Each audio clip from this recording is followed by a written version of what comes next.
Sounds right. Snappy, won't you? I have some very heavy thinking to do before 10 o'clock.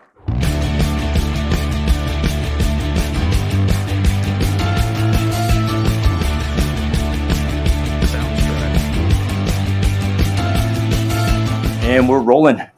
Today we're doing a Calgary entrepreneur section. We're here with Vivian. Vivian, say hi. Hi. Hi. Okay. And then with Rachel as well. Rachel, say hi.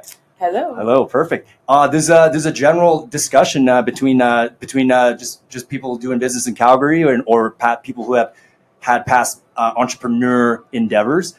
And from there, just get to know each other right now. Maybe talk about what you guys do, what you guys have done, and things of that nature. And go.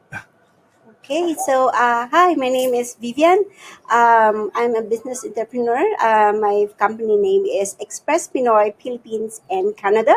So usually I do the processing the government documents like the NBI, birth certificate, marriage certificate, LTO, and Cinemar.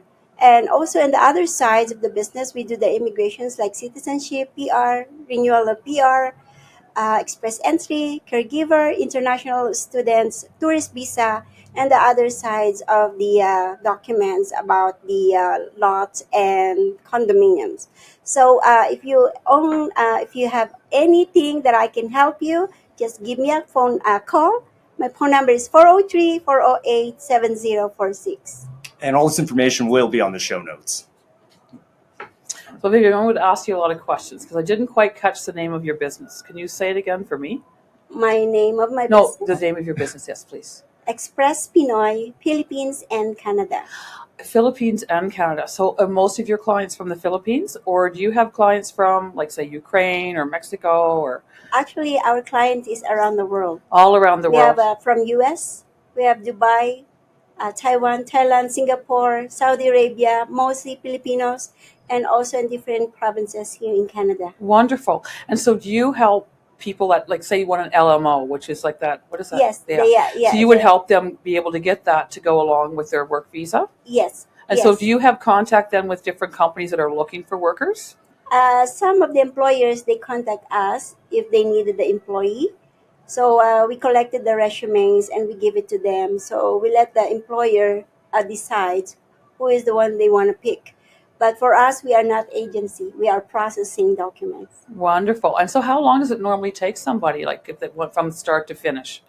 Depends on how the clients responds to how they submitted the documents, and also it also depends on how is the visa officer also reply for the applications.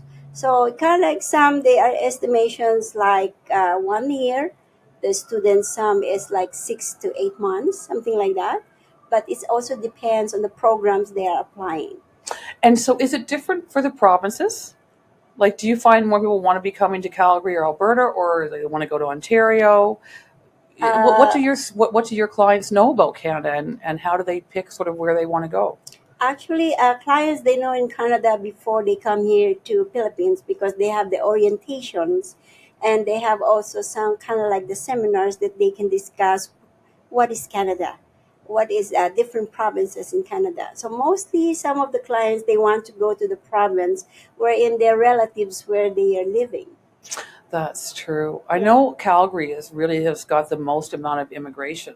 It is. Yeah, per capita, I would say, right across Canada, that most people seem to want to be coming here to Calgary, where there seems to be a lot of jobs Yes. here. Do you find that? Exactly. Yeah, so you find Calgary to be one of your more dominant areas that people want to come to? Yes, Yeah. mostly some also of our clients from Toronto, they trying to live here in Canada, Calgary. Sorry, Toronto, but I don't blame them. Used to live there. Lovely place. But so how long have you been in Canada? 13 years. 13, and you came from the Philippines? Yes. And so you grew up there. Yes. Can you tell me a bit about? Before I come here in Canada, I was a missionary for 8 years. Oh, wonderful. I'm doing the more services in different province in Philippines, and I work with American missionaries. So always I report monthly in a church in U.S. for the funds raisings that we are doing also, and helping more children, malnourished children, poor families, and also we do some giving capital for those single moms. So I was a full time, and I know how it looks like people living in very poor and reaching people is very rich, and some is also I'm dealing with the other political people that how can you reach out then to help more people who is really in need. So it's really very big difference from my life in Philippines, and then I come here to Canada. So of course, when you come to a new country, you have to learn to adjust, be adjustable, and flexible. Now, I have a question about in the Philippines. I've met quite a few people from the Philippines, and a lot of their last names are Hispanic, Yes. right? And but yet they don't speak Spanish. So, can you tell me a bit of that history, like how the Hispanic name became so prevalent in the Uh, Philippines? Do you know? you are a perfect person that you ask because my last name is Spanish. What is your last name? Villosilio. And so, So do you speak Spanish? exactly now. Because the history of that in the 1948, our country, uh, like the Spanish tried to, Like Spain? conquer. Yes, Spain? yes, And this would be after World War II. yes. And then because they, in a 430 years, that they try to, conquer the whole Philippines for 430 years. Wow. Then after that, the Spanish, because Filipino citizens, they don't have an idea and agreements of the Americans and the Spaniard that they wanted to buy the Philippines from the Spanish.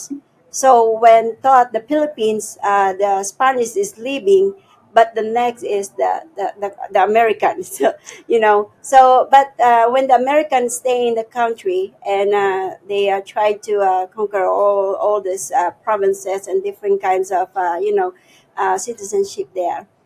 So what they did after 40 years, then they helped the Filipino to be independent. So that's why today it's a part of the history that they said the celebration of the Independence Day Which is what day? is a June 12th. June 12th. So then, when would the independence have happened? What year was that? It's a 1946. 1946. Yes. Wow. But actually, there is another Independence Day that is American U.S. celebrate that. And before, the Filipino also celebrate at the same the Independence Day of the American. But now they go back to where really the Independence Day date is June 12th.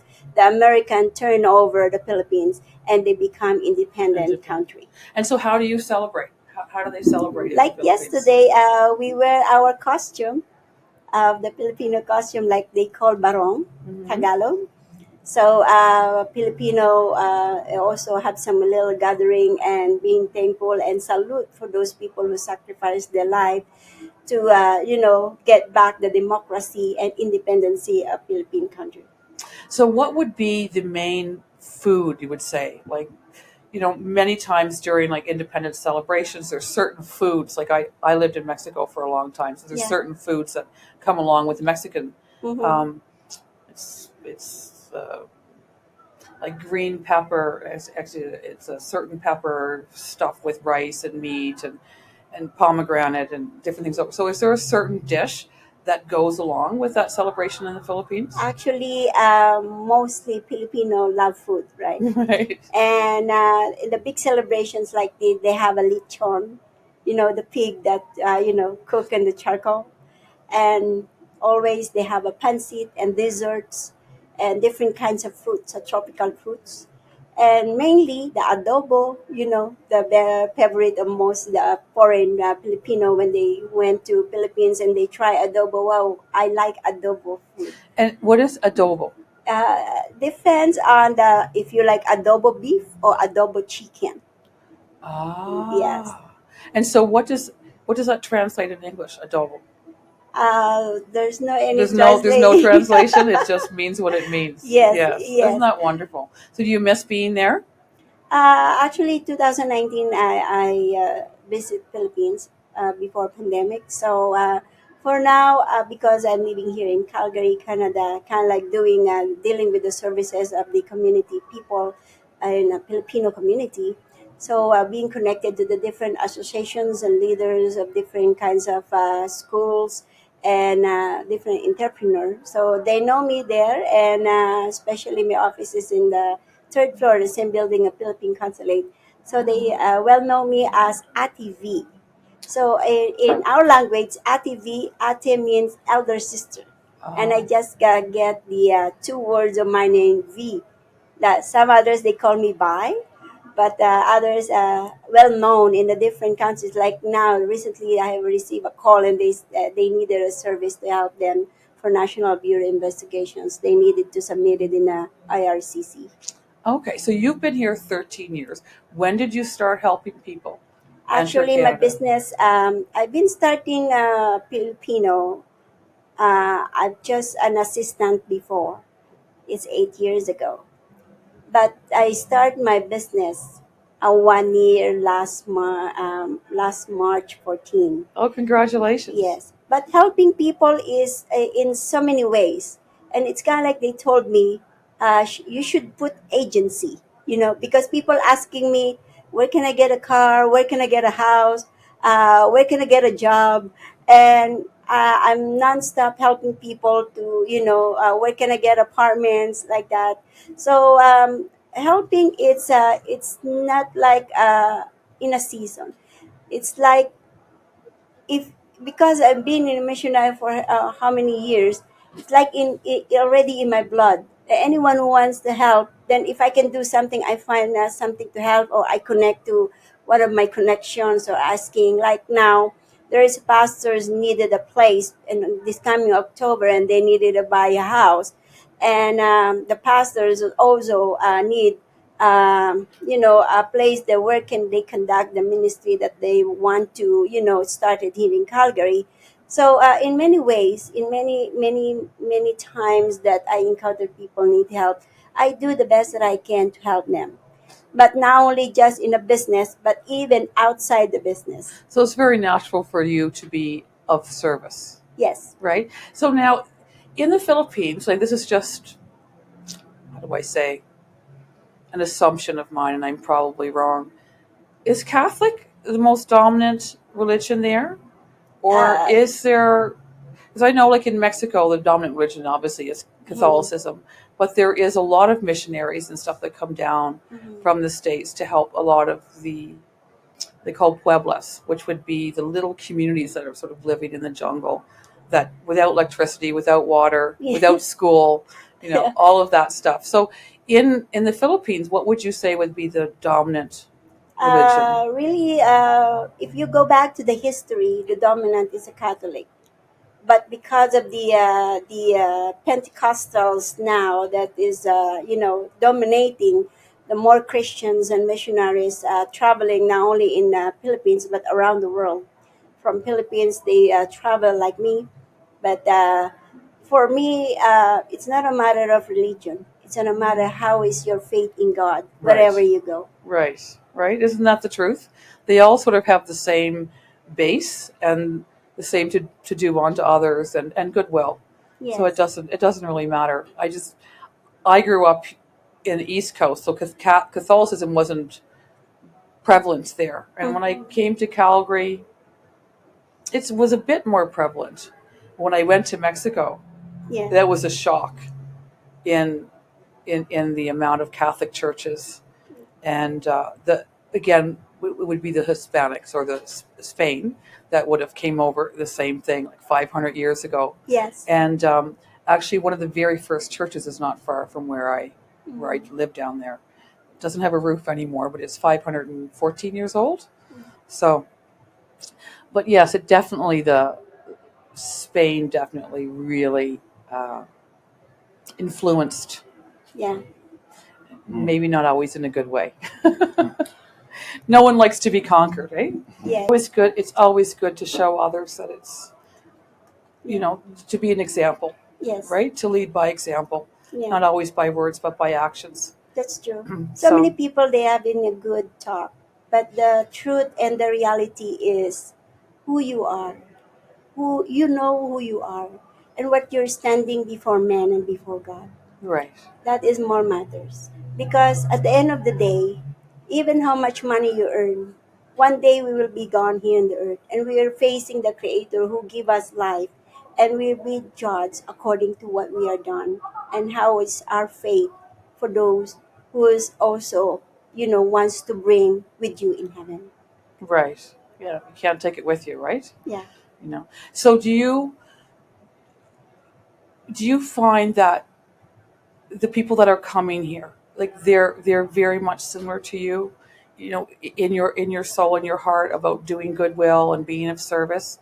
Is those the type of people that you tend to work more with, or is anybody who asks you for help, you're there to serve? Good questions. I will answer the first one. First one, I found out the people that who's coming here is in the different situations and status in their life in family, their family back home. So mostly is coming here is more professional and rich, and they have money and they have their own business, they have their own land, and they left there and they try to get the opportunities that what they Canada offer. And mostly is some is very lucky because even they come from the poorest family and they take a chance to sell everything there and they come here, and some they're borrowing money. But the thing is, one thing that I want to work with that you ask is this is what I want to do is serving people and helping people, and as a business owner, so I want to first help people and give good service to people. And not only that, I have giving them a chance that they open up their life to me, and I give prayer for them to help also their mind and their souls to be open up and lift it up and give them encouragements. Because at the end also of the day, these people that you observe, different kinds of people coming in my office, and you will see if people has need and really need, or they just trying to hide their hurts. Because I experience some of the people that even they're processing in one of documents that down there, and then when they come to my office and they say I want to die, and I ask why, and she said I lost my one son, the only son, or I lost my husband. And I said, um, you know what? That's the reason why you're still living here on earth, because your mission in life is not yet end. It's not yet finished. You still have a mission. You still have a purpose. That's why you are here. Our loved ones, when they are gone, it means that these people, that loved ones that they temporarily that being around us, they done already their best they can and give joy to our lives.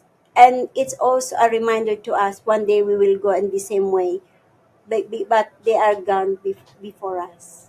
Wasn't that wonderful? Because I mean, it must be so scary, to literally move to another country, and It maybe you is. don't have the language in full, and again, customs are different all over the world, and so I think it's very important to find community.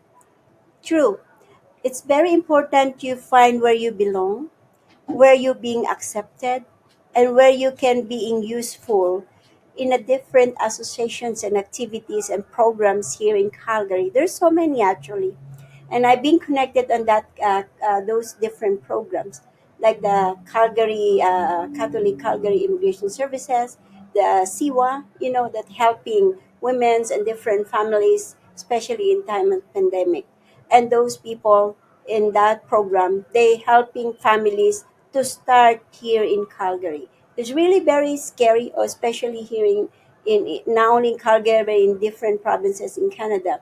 It's really scary, but you can see some others they take courage, they take the strong mind and ability to be able to support their family. Family cultures, Filipinos, they always send money back home. Always. We do 2 3 jobs because we want to not only help us, our family, but also those people back home. We love our family, we want to help them, but in a long run, you will realize also when you stay more in Canada, so getting expensive and expensive, and then you have to take care first yourself, and then also whatever you can give, because you cannot only you give if only what you have. Right, right. I think that's wonderful what you're doing. And I just can't imagine the lives that you've changed. To have that opportunity to change that amount of lives that you've changed Yeah. must be, I mean, such a blessing, really, Yeah. such a blessing. And good for you. And we need more people like you in the world, Thank without a you. doubt. It was Thank really nice talking with you today, and I hope we get to talk again soon. Yeah, thank Okay. you. I appreciate it. Thank you. All right. I'm gonna